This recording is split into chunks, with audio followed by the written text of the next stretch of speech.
O Ministério da Saúde anunciou que vai começar a selecionar ainda este mês novos profissionais para substituir os cubanos do programa Mais Médicos. Hoje, o presidente eleito, Jair Bolsonaro, voltou a falar sobre o assunto e disse que vai dar asilo para os cubanos que quiserem ficar no Brasil.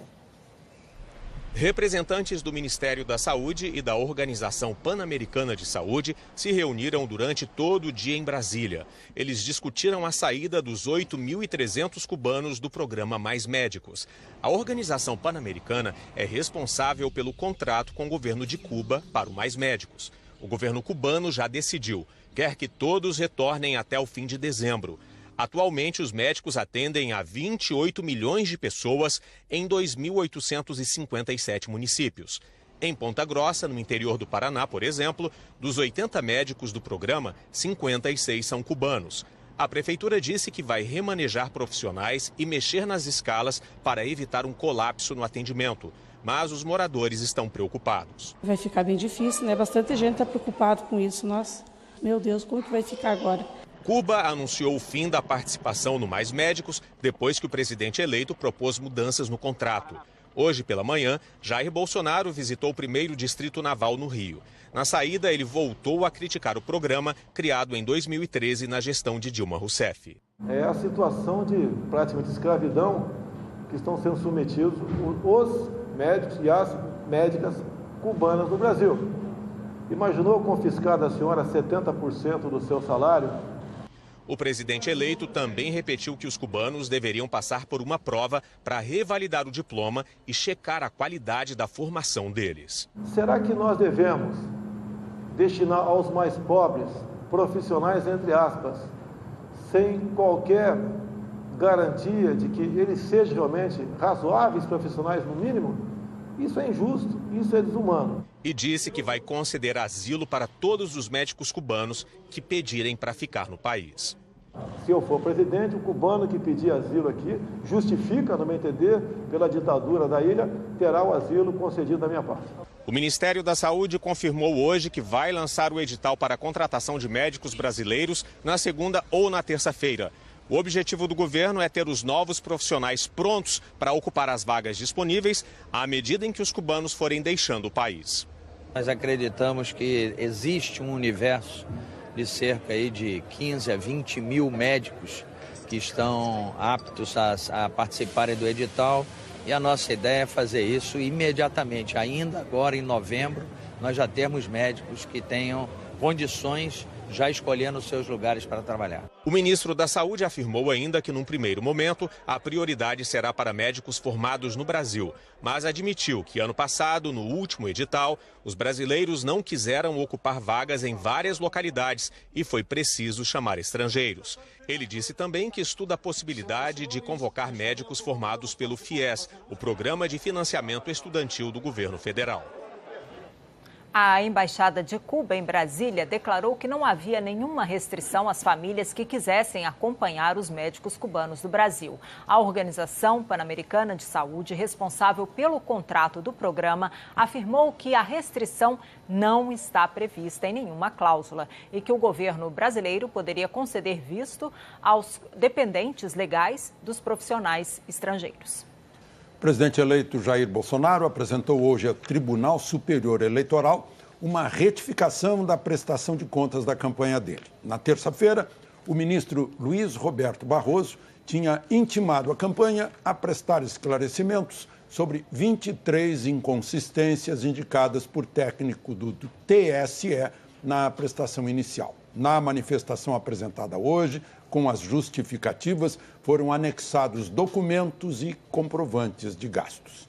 A campanha de Jair Bolsonaro declarou que espera agora a aprovação das contas pelo plenário do tribunal.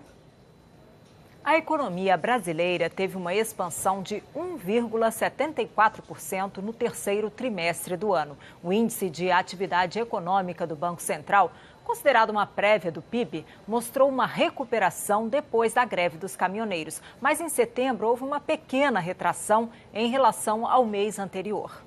A ANS, Agência Nacional de Saúde Suplementar, quer mudar a forma de calcular o reajuste dos planos de saúde individuais e familiares. E até domingo, os consumidores podem fazer sugestões.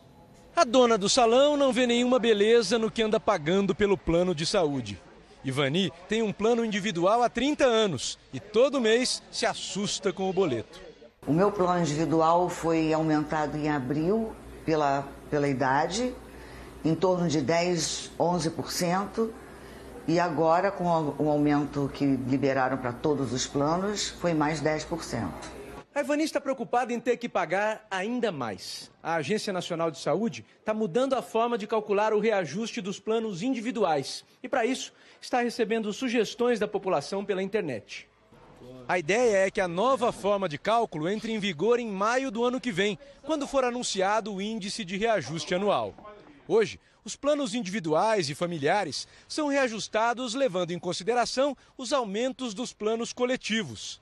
Pela nova proposta, o reajuste vai considerar as despesas médicas do setor e a inflação oficial. A proposta da nova metodologia para cálculo do reajuste dos planos individuais é no sentido de dar maior transparência e previsibilidade para esse cálculo, para que a sociedade tenha uma noção de como a ANS faz esse cálculo e tenha uma ideia ao longo do ano de como estão evoluindo as despesas assistenciais no nosso mercado de saúde suplementar.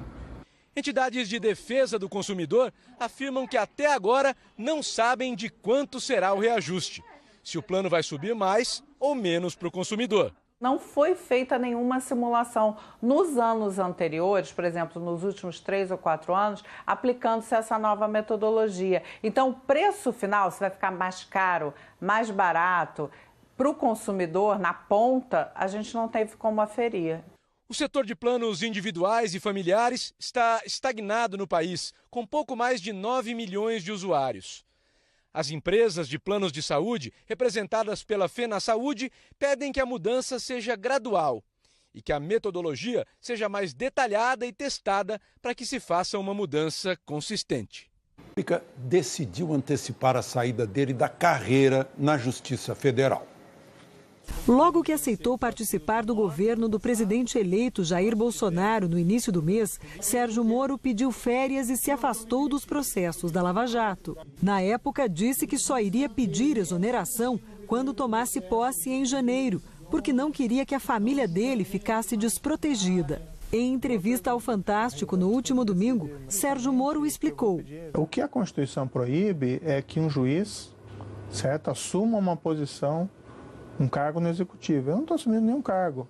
Eu estou apenas, assim, colaborando para a formação de um futuro governo. Mas na prática o senhor já não está trabalhando como futuro ministro? Não, eu não estou praticando nenhum ato oficial. E eu tenho recebido, por conta dessas políticas que nós queremos implementar lá em Brasília, diversas ameaças. Vamos supor que daqui a alguns dias eu peço a exoneração, daqui a alguns dias acontece alguma coisa comigo, um atentado. Eu tudo bem, morro lá, faz parte da profissão, não gostaria, né, evidentemente. Mas a minha família fica desamparada, né, fica sem qualquer, por exemplo, pensão. O que eu espero é passar esse período em férias, a meu ver não estou fazendo nada de errado, e em seguida eu assumo. Hoje, ao pedir a exoneração, ele repetiu. Pretendia realizar isso no início de janeiro, logo antes da posse do novo cargo. Entretanto, houve quem reclamasse que eu, mesmo em férias, afastado da jurisdição e sem assumir cargo executivo, não poderia sequer participar do planejamento de ações do futuro governo. Moro afirmou, embora a permanência na magistratura fosse relevante por permitir que seus dependentes continuassem a usufruir de cobertura previdenciária integral no caso de algum infortúnio, especialmente em contexto no qual há ameaças, não pretendo dar aso, brecha, a controvérsias artificiais, já que o foco é organizar a transição e as futuras ações do Ministério da Justiça. Ainda no documento, Sérgio Moro pediu que a exoneração comece a valer a partir de segunda-feira para que ele possa assumir de imediato um cargo executivo na equipe de transição.